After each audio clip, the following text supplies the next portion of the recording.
3월 21일 선목교회 큐티 방송입니다. 기도합니다. 고마우신 하나님 감사합니다. 오늘의 묵상에도 함께해 주셔서 우리의 나아갈 바와 믿음의 결단이 이루어지도록 주장하여 주시옵소서. 감사를 드리며 예수님의 이름으로 기도합니다. 아멘. 오늘 말씀은 창세기 27장 15절에서 29절입니다.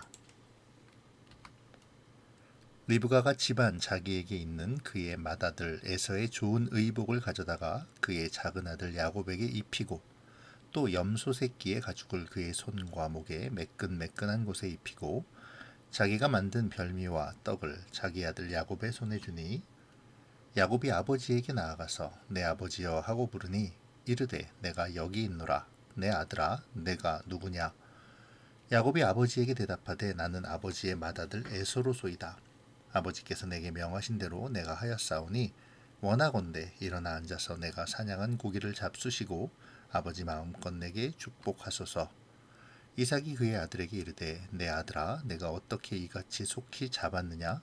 그가 이르되 아버지의 하나님 여호와께서 나로 순조롭게 만나게 하셨음이니이다. 이삭이 야곱에게 이르되 내 아들아 가까이 오라. 내가 과연 내 아들 에서인지 아닌지 내가 너를 만져보려 하노라.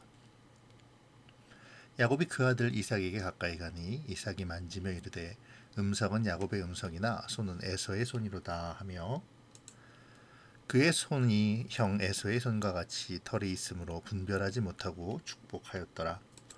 이삭이 이르되 네가 참 내 아들 에서냐. 그가 대답하되 그러하니이다. 이삭이 이르되 내게로 가져오라. 내 아들이 사냥한 고기를 먹고 내 마음껏 내게 축복하리라. 야곱이 그에게로 가져가매 그가 먹고 또 포도주를 가져가매 그가 마시고 그의 아버지 이삭이 그에게 이르되 내 아들아 가까이 와서 내게 입맞추라.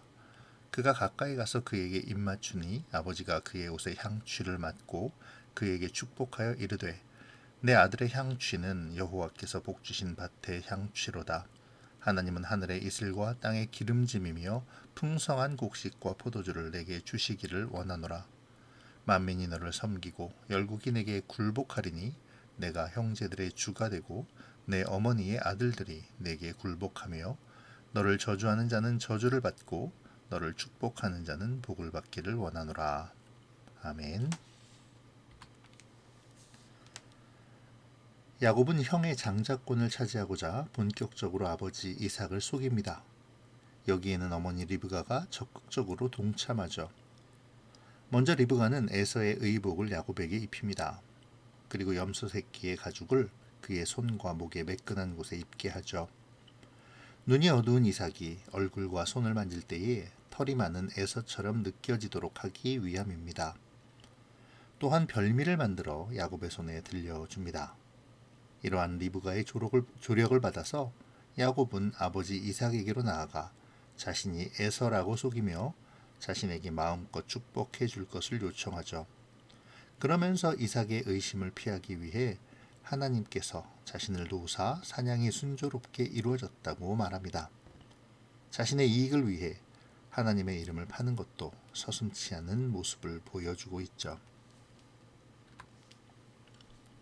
이삭은 정말 에서인지 확인하려 합니다. 직접 만져보고 야곱인지 에서인지 확인하려 하는 것이죠. 왜냐하면 에서라고 말하는 아들의 목소리가 에서가 아닌 야곱의 목소리이기 때문입니다.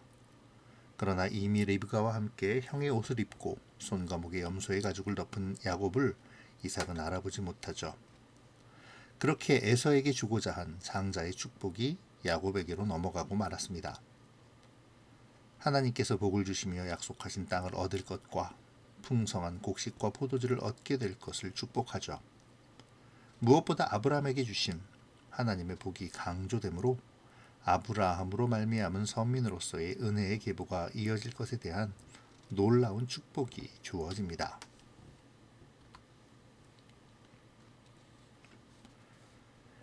이삭이 야곱에게 속습니다. 이를 성경은 이삭이 눈이 어두워 분간하지 못했다고 하는데요. 그렇다고 해도 야곱과 에서를 구분하지 못한다는 것은 이해가 되지 않습니다. 아무리 리브가와 야곱이 에서의 옷을 입고 손과 목을 염소 가죽으로 덮어 위장했다 하더라도 말이죠. 이삭 본인조차도 음성이 야곱이라고 말하면서도 그를 에서로 착각하고 있다는 것은 도무지 이해가 안 되는 부분입니다.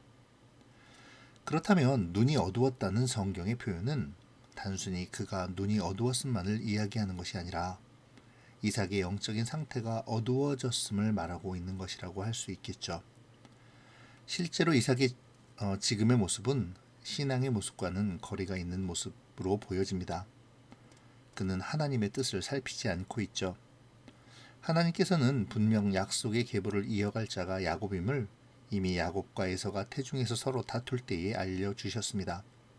큰 자가 어린 자를 섬길 것이라고 말이죠. 하지만 이삭은 그 말씀을 마음에 두고 있지 않습니다.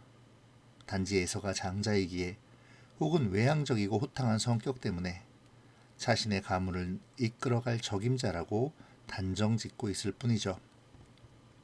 하나님의 뜻이 어디에 있는지 살피지 않습니다. 이삭은 사실 반신반의하고 있습니다. 음성은 야곱인데 에서라고 주장하는 아들을 앞에 두고 혼란스러워하고 있죠. 하지만 그럼에도 이삭은 기도하지 않습니다. 하나님께 지금 앞에 있는 이 아들이 에서가 맞는지, 그리고 에서에게 장자의 축복을 주어도 되는지, 이삭은 전혀 기도로 혹은 하나님과의 교제의 시간을 통해서 하나님께 묻고 있지 않죠. 리브가의 편애와 야곱의 속임수, 이 모든 가족의 해체의 사건들이 가장으로서 믿음을 세우고 가정을 다스려야 할 이삭의 눈이 어두워짐으로 말미암아 야기되어지고 확장되고 있음을 오늘 본문은 보여주고 있죠.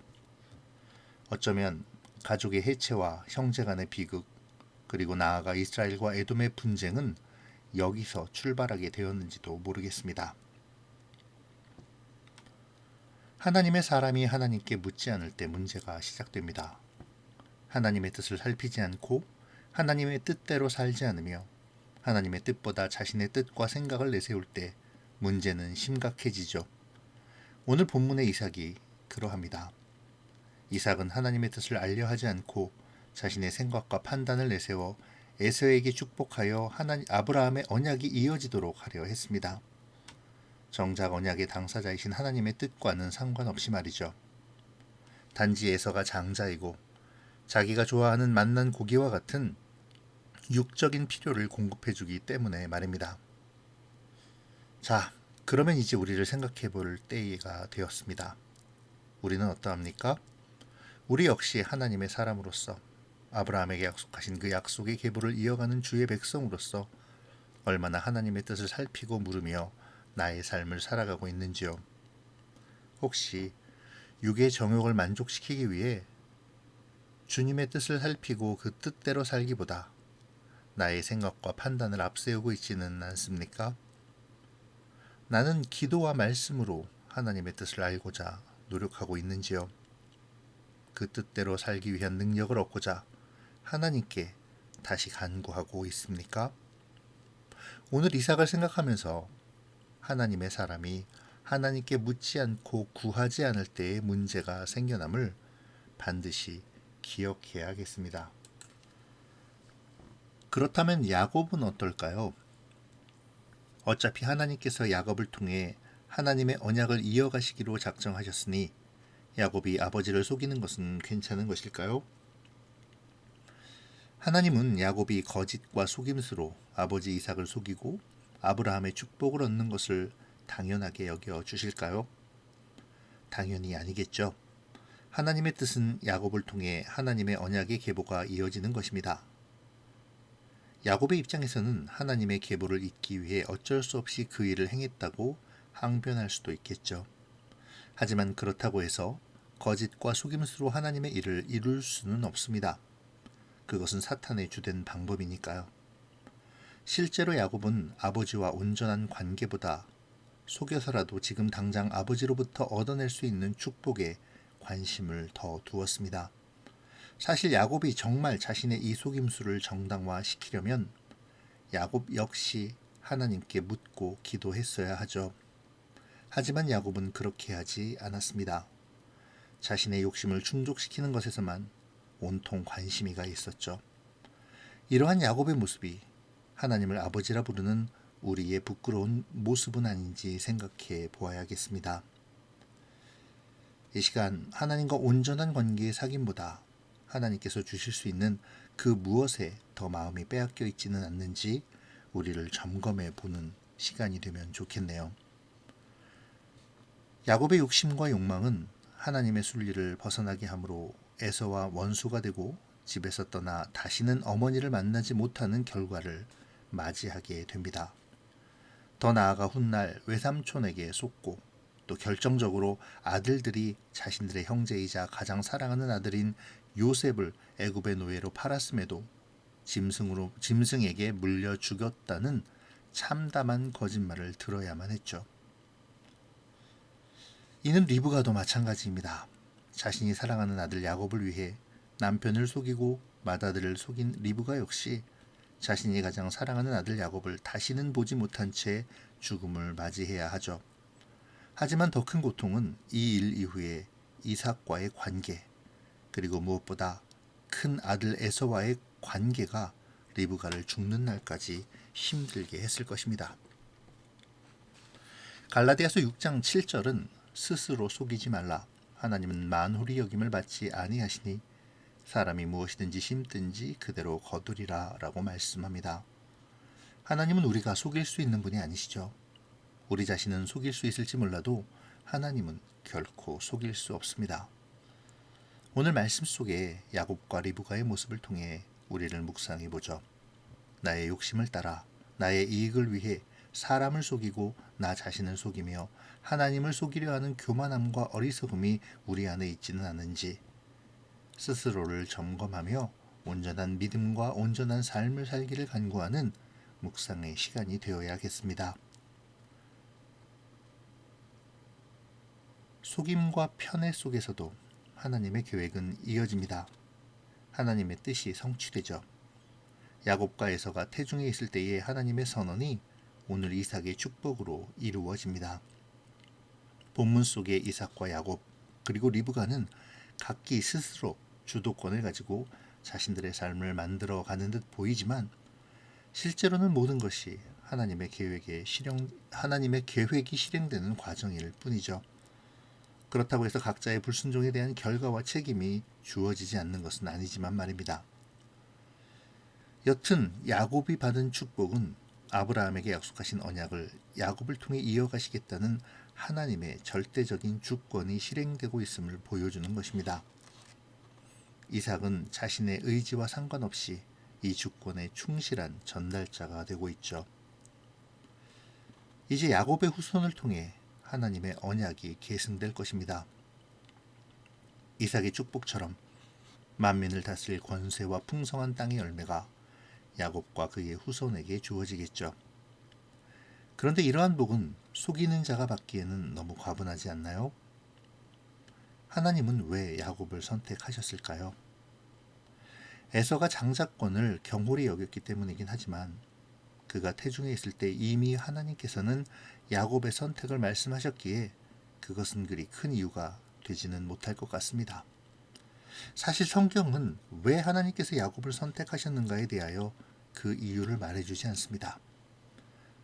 성경은 그 이유를 명확하게 기록하지 않으므로 야곱이 받은 복이 야곱으로 이어가시는 하나님의 언약이 온전한 하나님의 은혜임을 알려주죠. 이삭의 아집과 야곱의 속임수, 리브가의 편애 속에서도 하나님의 은혜는 온전히 흘러 오롯이 하나님의 사람들을 감싸고 있습니다. 실패와 거짓, 속임수와 갈등 속에서도 하나님의 은혜는 계속되고 있는 것이죠. 그리고 그 은혜가 오늘 우리에게까지 미치고 있습니다. 오늘 우리는 이 은혜를 인정하며 사람의 방식이 아닌 하나님의 방식대로 살아가야 합니다. 그 삶 가운데 역사하시는 하나님의 그 은혜를 경험해야 하죠. 오늘 묵상을 통해 주님께 묻고 기도함으로 주의 은혜를 경험하기를 소망하는 우리가 되어지기를 바랍니다. 기도로 마치겠습니다. 좋으신 하나님, 오늘 이삭을 속이는 야곱의 이야기를 통해 우리를 돌아보게 하시니 감사합니다. 하나님의 뜻이 계시되었음에도 자신의 생각과 판단을 앞세워 하나님께 묻지 않으므로 눈이 어두워진 이삭의 모습과 거짓과 속임수로 형에게 주어질 축복을 가로채는 야곱의 모습, 그리고 그를 돕는 리브가의 모습, 그럼에도 불구하고 은혜를 이어가시는 하나님의 사랑을 봅니다. 주님, 우리가 어리석어 주님께 기도로 묻지 않고 내 뜻대로 판단하지 않게 하시고 좋은 동기라 할지라도 그 일을 이루기 위해 인간적인 방법을 사용하지 않도록 붙잡아 주시옵소서. 늘 주님께 묻고 기도하며 말씀을 통해 나아갈 바를 얻는 우리가 되게 하시어 늘 주님의 은혜 안에 살아가도록 붙잡아 주시옵소서. 감사를 드리며 예수님의 이름으로 기도합니다. 아멘.